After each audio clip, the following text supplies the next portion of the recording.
Pokémon Platinum. Fondly remembered by players for its impressive portfolio of landscapes, characters, and pocket monsters, it often ranks top 3 in any best Pokémon games list. As for myself, I have a real soft spot for this game, and I'm now quite familiar with it thanks to the several casual and Nuzlocke playthroughs I have done over the years. In fact, my very first Nuzlocke was on my Pokémon Platinum DS cartridge. This is why I chose to run this game for my first ever hardcore Nuzlocke challenge. So, if you're watching this, you probably already know what the hardcore Nuzlocke rules are, but just as a quick reminder, you can only capture the first Pokemon you encounter, a KO Pokemon is dead forever, and additionally, you cannot use items in battle, overlevel past the next gym leader, and must play on set mode. So, with all of that out of the way, let me show you how my first hardcore Nuzlocke challenge went, and along the way, I'll share a little bit of why I love this game so much. Like any good start to a Nuzlocke challenge, out of the 3 starters, I picked the Fire-type Pokemon Chimchar.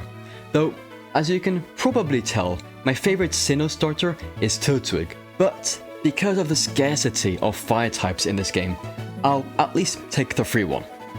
After some quick mucking about, we caught a few Pokemon including Fodder the Bidoof, Intimidate the Shinx, Zocula the Zubat, Bubblebub the Budew, and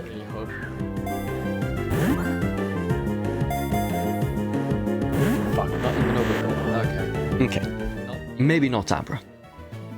With that, after a quick grinding montage, it was time to face our first major challenge, Gym Leader Roark.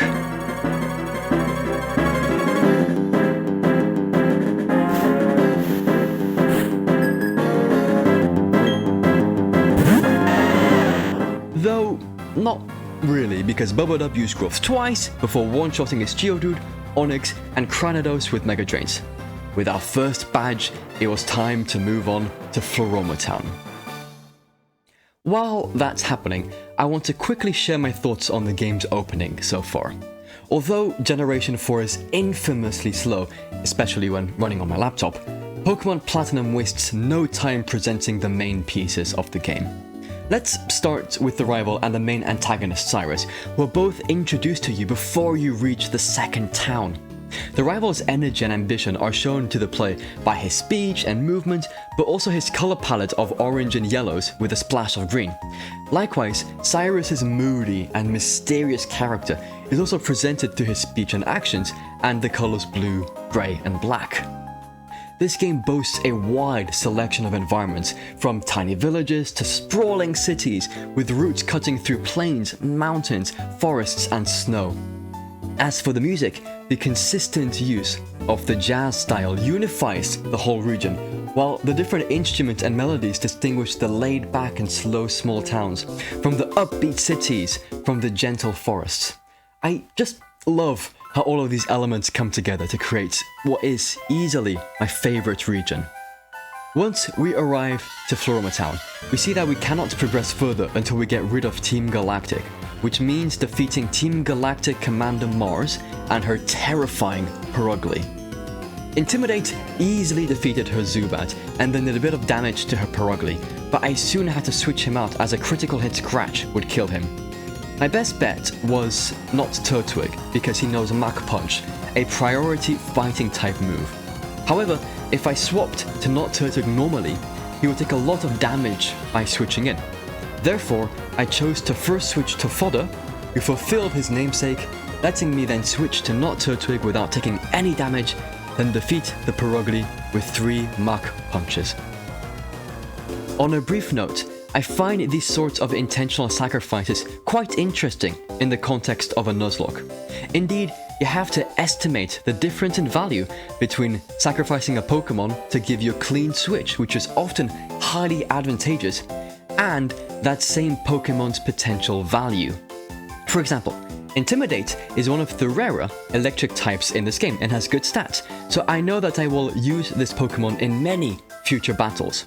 Therefore, his long-term potential is significantly greater than the advantage I would have gotten sacrificing him when battling Mars. However, Bidoof is one of many normal and water types in this game, and not even one of the better ones as well. And sure,